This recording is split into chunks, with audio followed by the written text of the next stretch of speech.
देखिए, संसद में ये जोरदार बहस हो रही है और अब मैं आपसे ये जानना चाहती हूं कि इस अविश्वास प्रस्ताव के अंत में जय जयकार आपको क्या लगता है किसकी होगी? और ये सवाल इसलिए सर क्योंकि आप जो आरोप लगाएंगे, बीजेपी के पास जितने समय चर्चा होगी, कुल बोलने का समय आधे से ज्यादा सिर्फ और सिर्फ बीजेपी के खाते में जाएगा सीट्स के हिसाब से। कांग्रेस की हिस्सेदारी बोलने का समय सिर्फ कुल बोलने के समय में 10% के हिसाब से आपके खाते में आएगा। तो सर यहां आप एक वार करेंगे और बीजेपी के पास समय इतना है कि वो 10 पलटवार करके आपको जवाब देगी, तो फिर सर कहां हैं आप? देखिए रोमाना जी, लोकतंत्र प्रणाली के हिसाब से वो समय बांटा जाता है, ये हमें भी पता है, आपके दर्शकों को भी पता है। अगर बीजेपी की संख्या ज्यादा है तो उन्हें समय ज्यादा मिलेगा, लेकिन क्या इस वजह से विपक्ष या कांग्रेस पार्टी जो है वो जनता के मुद्दे न उठाए? क्या विपक्ष ये नहीं बताए कि महंगाई चरम पर पहुंच गई है? क्या विपक्ष ये नहीं बताए कि जीवन आवश्यक वस्तुएं जो हैं, आटा, चावल, दाल, गेहूं, खाने का तेल या फिर एलपीजी सिलेंडर, पेट्रोल, डीजल, ये तमाम सारी चीजें जो है ये महंगी हो गई हैं। प्रधानमंत्री ने हवाई चप्पल और हवाई जहाज की बात की थी, आज हवाई चप्पल से लेकर के हवाई जहाज तक इन्होंने जीएसटी लगा दी है सब चीजों पर।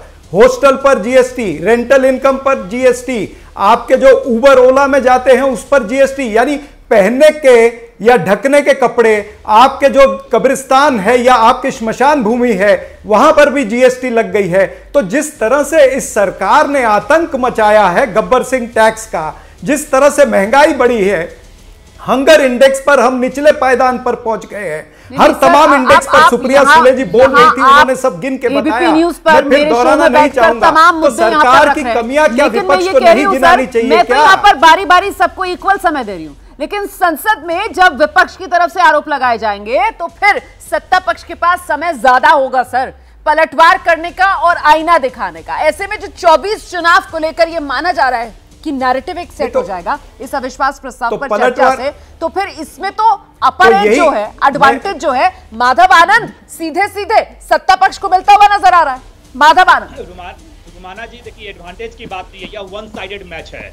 एक तरफ जो है सशक्त नेतृत्व है, दूसरी तरफ मुद्दा विहीन और नेतृत्व विहीन विपक्ष है। सशक्त नेतृत्व एनडीए के पास और मुद्दा विहीन और नेतृत्व विहीन विपक्ष है। तो इन लोग के वन साइडेड मैच में वन साइडेड मैच। और एक मिनट प्रधान, और आपने तो सही कहा, नैरेटिव तो आ गया है, परिवारवाद, भ्रष्टाचार, तुष्टीकरण की नीति, इस सबके खिलाफ हम लोग को जाना है और सिर्फ विकास की बात करनी है, सिर्फ विकास के। देश का मान सम्मान कैसे बढ़े, विश्व स्तर, ग्लोबल स्तर पे कैसे बढ़े। और आदरणीय प्रधानमंत्री जी जो देश का मान सम्मान जो है विश्व स्तर पे बढ़ाने का काम किए हैं, आज उनके समकक्ष नेता भी उनको प्रणाम करते हैं, अपना बॉस कहते हैं, और कई ऐसे देश के प्रधानमंत्री पैर छू के भी प्रणाम करते हैं कि उन्होंने मान सम्मान बढ़ाने का काम किया है। विपक्षी एकता, कौन सी विपक्षी एकता, किस चीज के लिए एकता? आप मोदी फोबिया से ग्रसित हैं, मोदी को हराना है, सभी भ्रष्टाचारियों को इकट्ठा करना है। आप सभी भ्रष्टाचारी इकट्ठा हो जाइए, एनडीए को कोई फर्क नहीं पड़ने वाला है, एनडीए जो है अटूट है। ठीक है अनुराग भदौरिया, जल्दी से, सदन में सत्ता पक्ष के पास नंबर भी है और सत्ता पक्ष के पास गरजने के लिए समय भी है। ऐसे में जीत सत्ता पक्ष को मिलेगी इस अविश्वास प्रस्ताव में, तो फिर मनोबल तो सत्ता पक्ष का हाई होगा ना सर। 24 के फाइनल में जाने के लिए विपक्ष को हासिल क्या होगा? गुंजुना हासिल होगा। आपको ऐसा नहीं लगा जब बीजेपी के अभी सहयोगी प्रवक्ता बोल रहे थे तो ऐसा लग रहा हो अपनी बारे में बता रहे हो, जब भ्रष्टाचारियों को अपने साथ ले लेंगे, परिवारवादी वाले भी सब अपने साथ ले लेंगे, फिर उसके बाद इंडिया बोलने में भी डरेंगे। फिर इंडिया बोलने में डर लगेगा ही, क्योंकि आपने सारा जिस पे आरोप लगाते थे उनको अपने साथ ले लिया।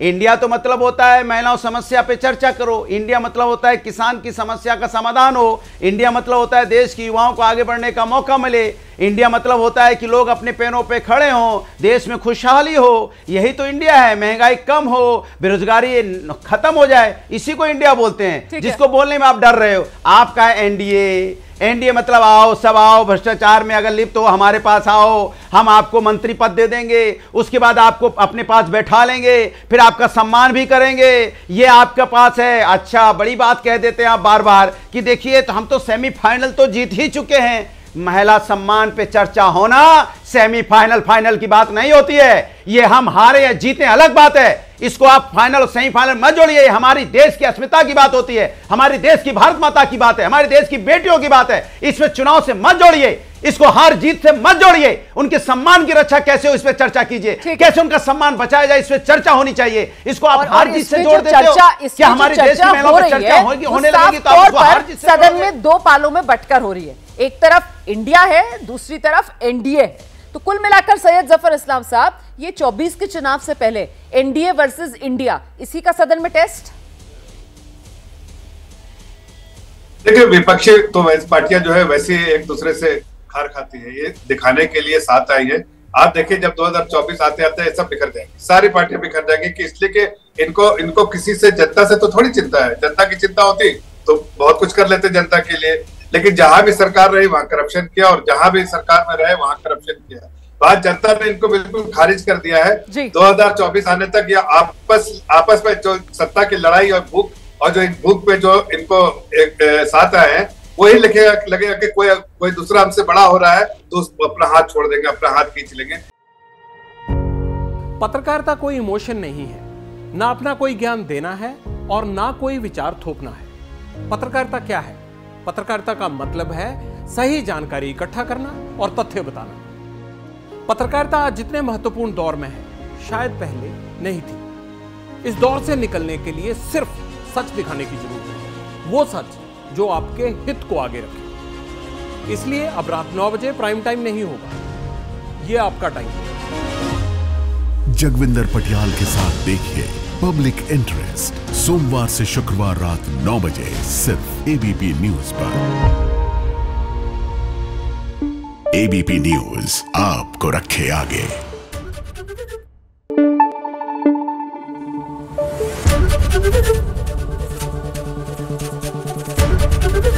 एबीपी न्यूज आपको रखे आगे।